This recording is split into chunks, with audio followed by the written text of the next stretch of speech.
It all started on a Wednesday when Margaret O'Connell, a control room engineer at 3 Mile Island Unit 2, noticed an instrument that refused to lie. The date was March 28, 1979.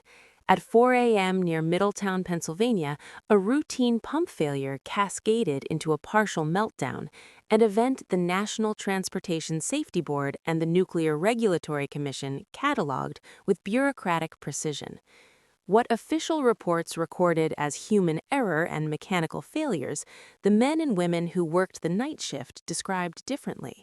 A hum, a blue corona at the breathing mask of a technician, and sensor traces that seemed to repeat themselves a fraction of a second before the reactor's behavior changed.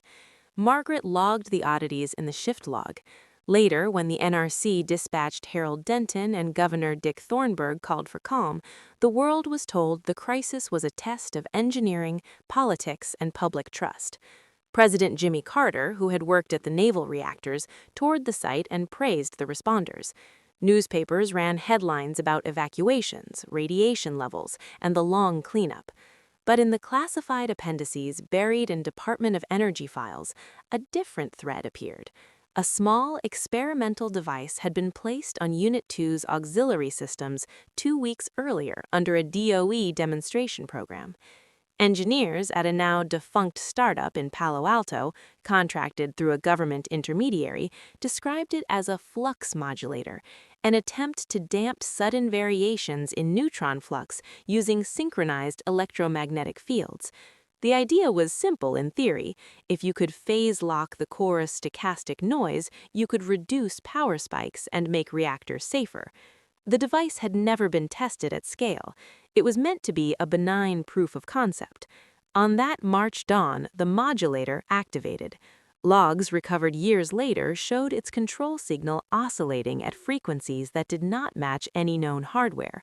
Neutron detectors registered phase-shifted pulses, and thermocouples recorded temperature excursions that led the actual heat rise by tenths of a second.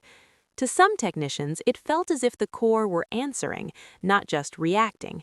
A blue corona and a ringing in the metal suggested a transient electromagnetic event. When the core geometry changed during the melt, instruments downstream captured an isotopic anomaly, ratios of xenon and tellurium that could not be reconciled with conventional burn patterns. Analysts at Los Alamos, later granted access under secrecy, wrote of nonlinear transient behavior and used phrases like microsingularity and temporal decoherence in private memos. Those phrases never survived in public reports, but the memos did leave fingerprints. Later patents in superconducting materials and phase conjugate optics named as their seed numbers experiments that referenced the March 28 logs. Whistleblowers who came forward in the mid-1980s described a second cover story. The modulator had been an emergency measure, not risky, designed to demonstrate safety. To others, it looked like someone had tried to control a thorny quantum phenomenon with a tool that responded too well.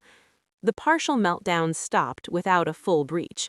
Cleanup took over a decade and more than $1 billion.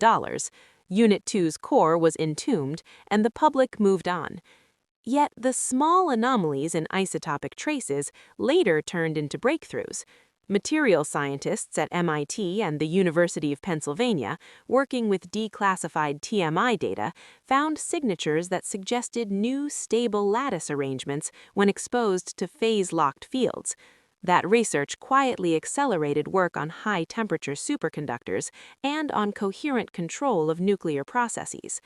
In boardrooms and labs from Silicon Valley to Cambridge, engineers cited the 3 Mile dataset as a strange providence, a near disaster that seeded a generation of quantum materials research.